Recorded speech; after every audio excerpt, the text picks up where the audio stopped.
Coucou les amis, donc je reviens avec une petite vidéo pour vous donner des idées intra-confinement, intramuros. Bon, après ça dépend où vous vivez, hein. Si vous vivez en pavillon avec un beau jardin et tout, c'est forcément un peu plus simple normalement. Après quand on vit en cité, là c'est moins drôle. Bon, moi je vis en résidence, mais j'ai de la chance d'être en rez-de-jardin, d'avoir une belle vue. De toute façon, je sais que j'ai de la chance partout autour, donc voilà. Je sais que c'est pas une fin en soi et que tout est voué à évoluer, mais l'idée c'est quand même d'y mettre de l'action pour voir les choses évoluer. Donc, moi j'ai eu quelques idées de confinement à faire en famille. Donc je les ai notées pour ne pas en oublier surtout.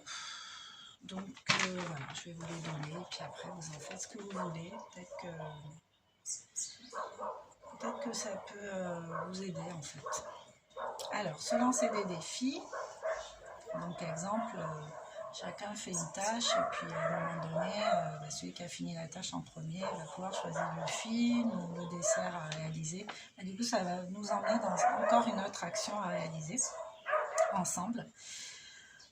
S'initier au slam en famille. Donc là, en ce moment, sur WhatsApp, je reçois pas mal de vidéos. Donc, j'ai un ami qui est à fond là-dedans et qui fait des petits slams. Apparemment, c'est un défi qui existe sur Internet. Donc, moi, je trouve ça sympa. Et puis, ça permet de libérer la parole et de se prendre de façon légère et tout. Je trouve ça génial. Donc, pourquoi pas.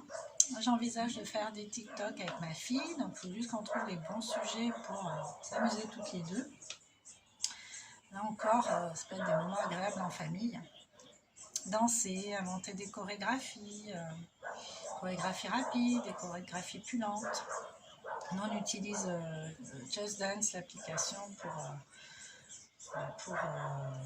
pour se lancer des défis, en fait, danser, chanter en même temps. C'est génial. Voilà, on peut se prendre un temps en se proposant de faire écouter ses morceaux préférés à ses frères et sœurs ou à ses parents. Voilà, chacun fait découvrir son petit univers à l'autre en expliquant pourquoi. Et voilà, quand ça se fait sans jugement et avec de la rigolade, voilà, on prend ça légèrement, ça peut être cool, un bon moment. Chacun va raconter un moment de sa vie. Donc je ne l'ai pas encore mis en ligne, mais j'ai un jeu qui s'appelle Momento Memento, je prépare de le mettre en ligne. Et en fait, chacun raconte un moment particulier, quel moment a été dynamique, quel moment a été éprouvant, quel moment a été joyeux, quel moment a été compliqué, quel moment a été léger, à quel moment avez-vous découvert un trésor, enfin ce genre de questions qu'on peut poser et se poser à soi. On peut inventer nous-mêmes nos jeux de société, créer un nouveau jeu en famille, ça peut être sympa aussi. Inventer de nouvelles recettes, faire du sport à la maison. Moi, j'ai chargé des applications, j'en fais avec ma fille. Encore, ça nous fait passer des bons moments dans une activité qu'on aime toutes les deux investir. Jardiner, regarder des documentaires sur YouTube comme Tistria par exemple, qui je trouve ont de bons reportages, de bons documentaires sur l'évolution humaine, en fait, les compréhensions dans l'évolution humaine. Je trouve que, voilà, mais après il y en a plein d'autres. Écrire, ça donnait à l'écriture, peut-être écrire comment on se ressent, une forme de journal intime dans cette situation, ce que ça soulève comme question, comme difficulté, mais aussi comme solution. Voilà, lire des livres qu'on n'a pas le temps de lire d'habitude, ou d'autres sujets, explorer d'autres sujets, rêver évidemment. Ça c'est même important. Apprendre un nouvel instrument. Je ne sais pas s'il y a quelqu'un dans la famille qui a un instrument, il peut initier l'autre à apprendre cet instrument. Donc voilà. Il y a plein d'idées à faire avec les ados, travailler le bois, démonter de vieux appareils, comprendre un peu le mécanisme et s'amuser à les remonter. Même avec des tutos sur YouTube, peut-être les réparer. Construire une réaction en chaîne, comme les dominos là, en enfilade, comme ça peut être pas mal.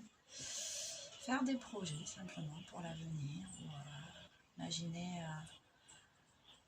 qu'est-ce que le confinement va apporter à la société ou à soi, dans sa vie, dans ses projections. On a conscience des choses. Faire des activités manuelles, faire des photos, un reportage photo aussi, ça peut être pas mal, ça peut être sympa en famille.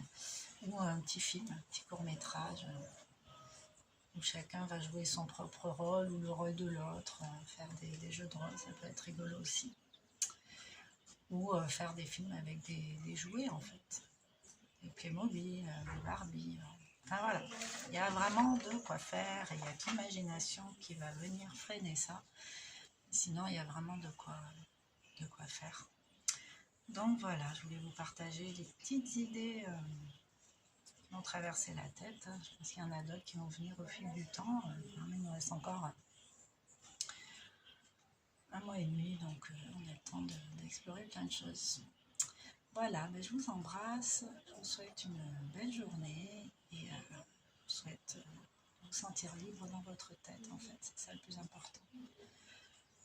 Et de profiter de chaque moment, regroupé ou pas, mais avec vous déjà, c'est déjà pas mal. Et puis voilà, plutôt les solutions que les problèmes dans cette situation. Je vous embrasse et je vous dis à très vite. Ciao!